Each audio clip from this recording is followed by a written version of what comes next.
Coach Jackie Zach, and I'm excited to have Andy Weins from Camo Crew with us today. My guest is also the owner of Green Up Solutions, an environmental consulting company, the host of Trash Talk, which I love the name of that podcast, a speaker and author, and an Army veteran. On behalf of all of us, I want to say thank you so much for your service and all the things that you're doing for the environment. In your downtime, he enjoys playing volleyball. He's most proud of the fact that his 9-year-old daughter is a great human. Love that. And it is my pleasure to welcome Andy Weins to the show. Hey, Andy. Hey, thanks for having me. Sure. We to be upfront and honest, we had a little technical difficulty, so we practiced and now we're back. So tell us a little bit about your personal story, where you were born, where you grew up, a little bit something about you. Yeah, going back to 40 years now. I turned 40 this year. I was born in Atlanta, Georgia. Moved up to and grew up on the northwest side of Milwaukee, and then eventually Menominee Falls. I went to St. Anthony's grade school, and then graduated from Menominee Falls High School. Shortly after graduating high school, a couple years later, I joined the military. Volunteered to go to Iraq right away. Spent a year overseas. Came back home. Spent a year being homeless and figuring life out. Eventually settled into working construction. Um, and I worked for my father's company. I worked construction. I started doing junk removal on the side. And then I found myself in a spot where I knew I needed more. I was a 25-year-old combat veteran with really no tangible skills. So Mhm. I started going to school at MATC, which led to Cardinal Stritch University. After I was, or and during the time I was still at Stritch, I deployed for a second time, this time to Guantanamo Bay, Cuba.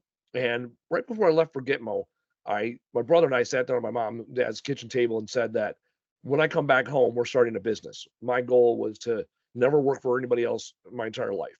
I watched my father for 30 years run his own business. It never really saw him having a job necessarily. And I wanted to follow in those footsteps. So I deployed to Guantanamo Bay, Cuba, came back home. And in February of 2016, my brother and I started Green Up Solutions, which is an environmental consulting company. We bought into some franchises. We had 10 franchises from all over the country Wow. at one point. We got out of the franchise world, sat through a tutor non-compete, and 2 years ago in March of 2024 or 2022, I jumped back into junk removal full time. And so I've been running Camo Crew junk removal ever since. And I still do a little environmental consulting, podcasting, and other things under the Green Up Solutions brand. Awesome. Excellent. So tell me a little funny story um, uh, that your family tells about you, if you're willing to share. Oh yeah, absolutely. Uh, Funny story. I have a lot of older cousins, and my grandparents had a dairy farm growing up, and Mhm. my dad's first generation off the farm. And in the summers, my mom had two young kids, and me running around. I'm older than my two younger brothers by quite a few years, so they would ship me off to the farm during the summer.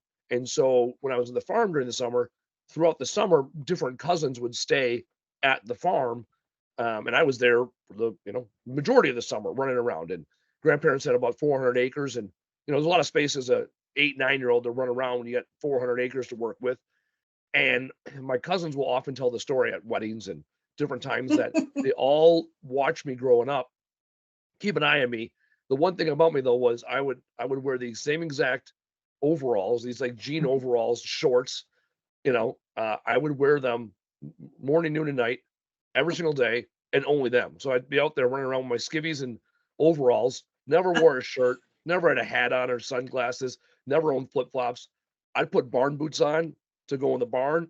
Beyond that, whether it was running around in the manure or the swamp, the field, it's always barefoot. I had no care where in the world. And so Mhm. now when they see me, I'm a business owner and author and an adult. Yeah. And often they Yeah. still think of me as this, 8-year-old blonde kid with, Sure. perfect tan because I'd run around all summer just doing my own thing. Sure. Awesome. What a great story. I love it. I love it. It sets you up perfectly to be an entrepreneur, right? Absolutely. So I know you mentioned a little about how your business came up but tell us a little bit more about how the business came to fruition. At what point did you have the confidence to to go for it? Yeah, I've been an entrepreneur all my life. It Hmm. started when I was 5, 6 years old.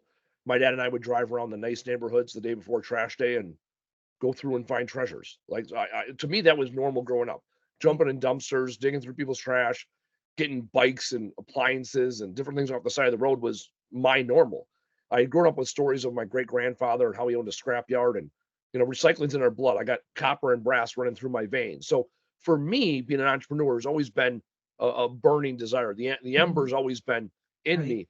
And I went to high school, and I knew in sophomore year of high school I wasn't going to go to college. And so the guidance counselor gave up on me, because in high school the most important metric to our school was number of graduating students that went on to a 4-year university. And Sure. so for me, entrepreneur was this long word I couldn't spell and meant I was unemployable. And I went out in the real world, and I worked for big Fortune 500 companies like UPS and Best Buy, Black and Decker, and DeWalt Tools. I never found my home there. It was too much rules, too much structure. I worked Right. for small businesses like doing construction or working for my dad's buddies companies. And I realized in that case it wasn't systematic and thorough. There was right. It was they were really good at doing the thing, and they weren't great at running the business. And Mm-hmm. I also joined the military. As of this month, I have 20 years of service with a couple Wow. deployments. And I've seen the lack of flexibility in the military. There's a hard and rigid way to do things, and yet there's no flexibility, and you got to follow the process. So all the while, I questioned these 3 different career paths, knowing that really none of them made sense to me as a totalitarian. Like, I can get behind this. This is why I was Right. put on this earth. And so then I convinced myself, oh, I'm going to start being an entrepreneur. This is back in 2009. And I never took that leap because I didn't have the education.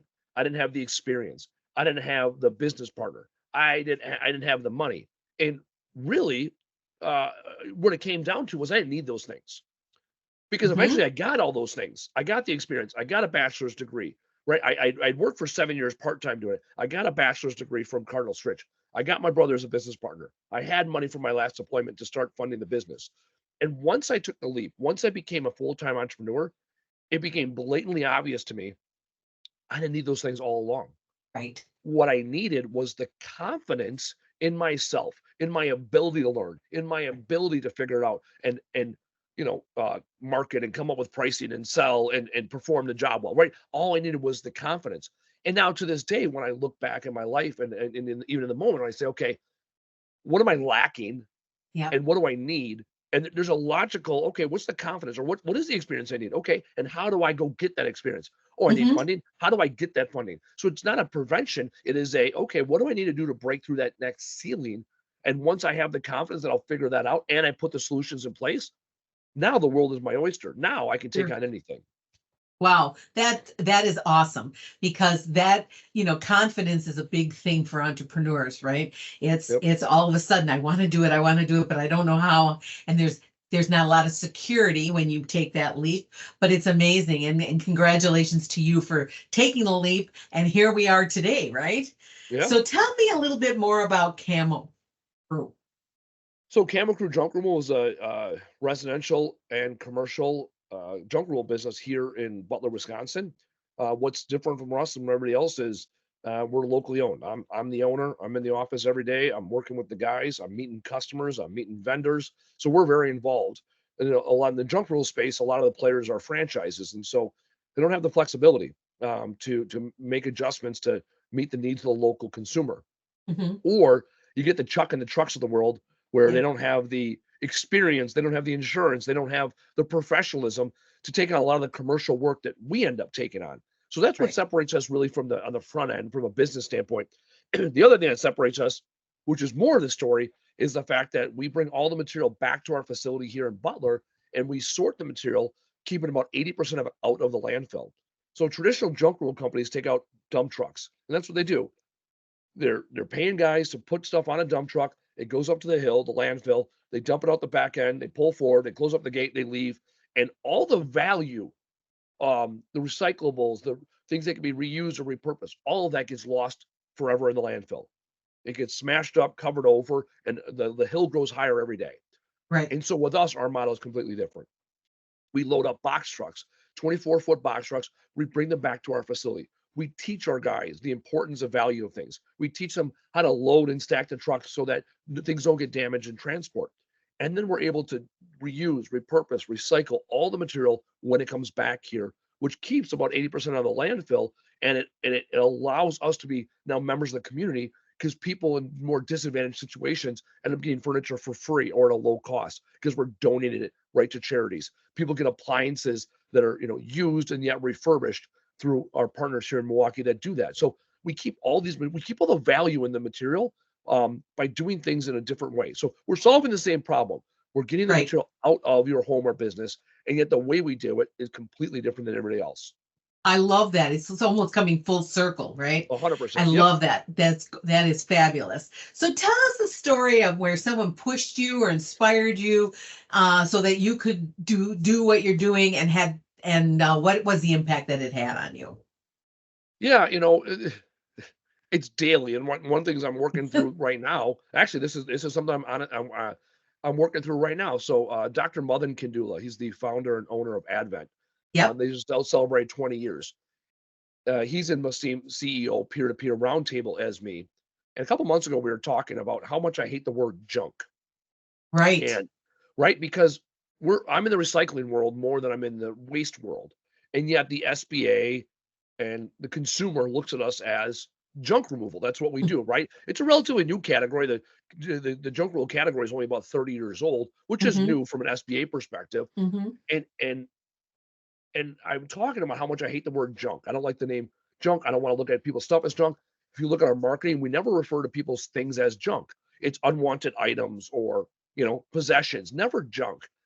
And so I'm talking about this, and Dr. Kandula, I'm doing my presentation. He stops me. He goes, "Okay, hold on." He goes, "You hate the word junk." I go, "Yeah." He goes, "And your model is inherently different than everybody else." I go, "Yeah." He goes, "Okay.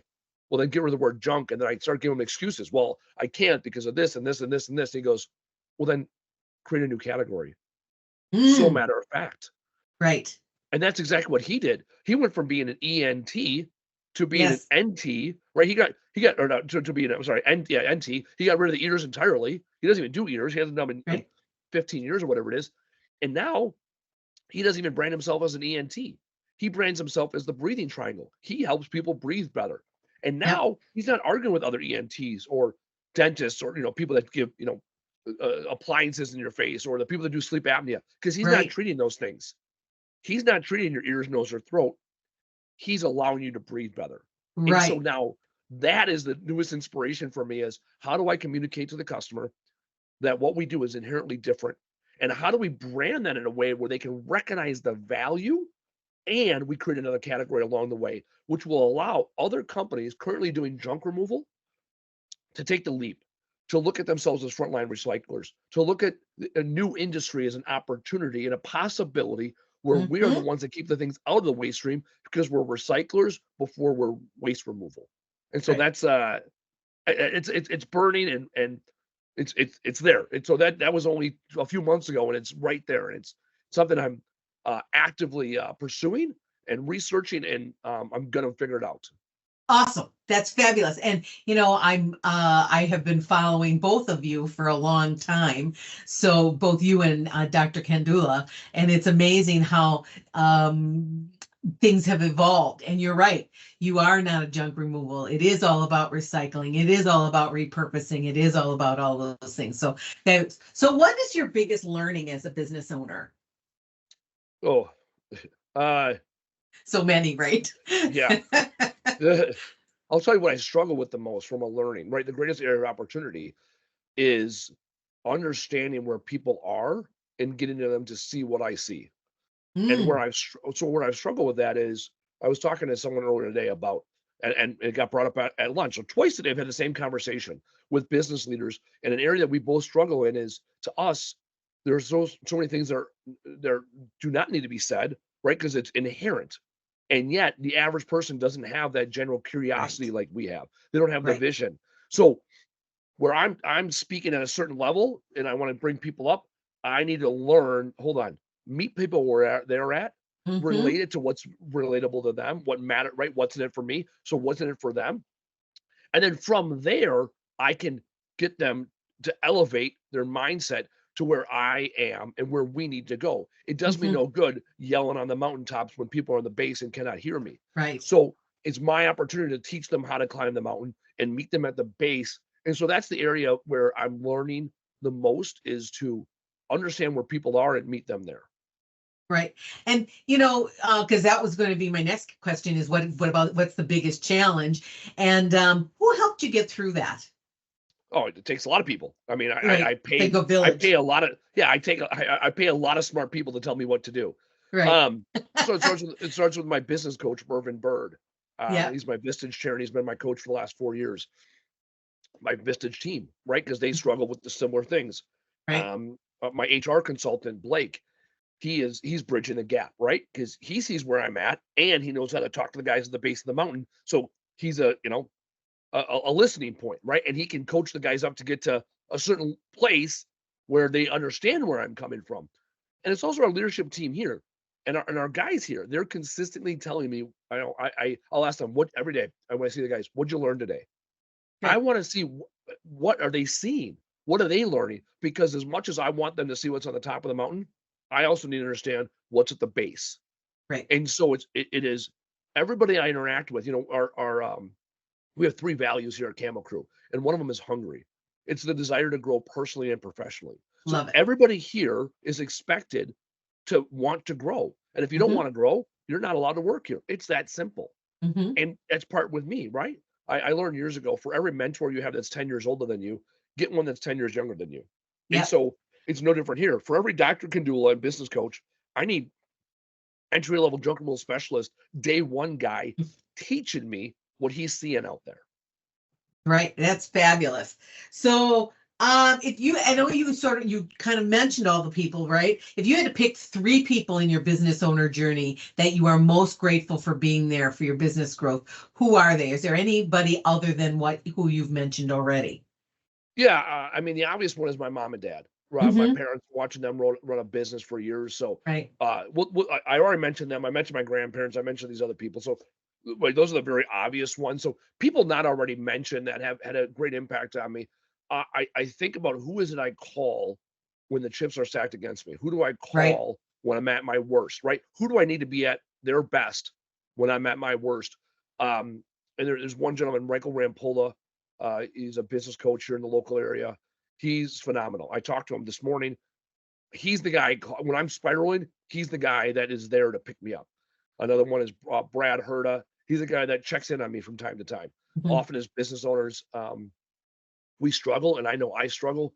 Thinking, well, hey, nobody ever asks how I'm doing, right? Right. I ask how everyone else is doing. No one asks how I'm doing, and he's the guy that Right. asks me how I'm doing. And when him and I are 2 very different skill sets and strengths. So when I'm looking at when I'm looking at a problem, I will reach out to him for his perspective because he's a guy that can see my blind spots. There's no Right. doubt he sees it. And the third person is my buddy Casey down in Texas.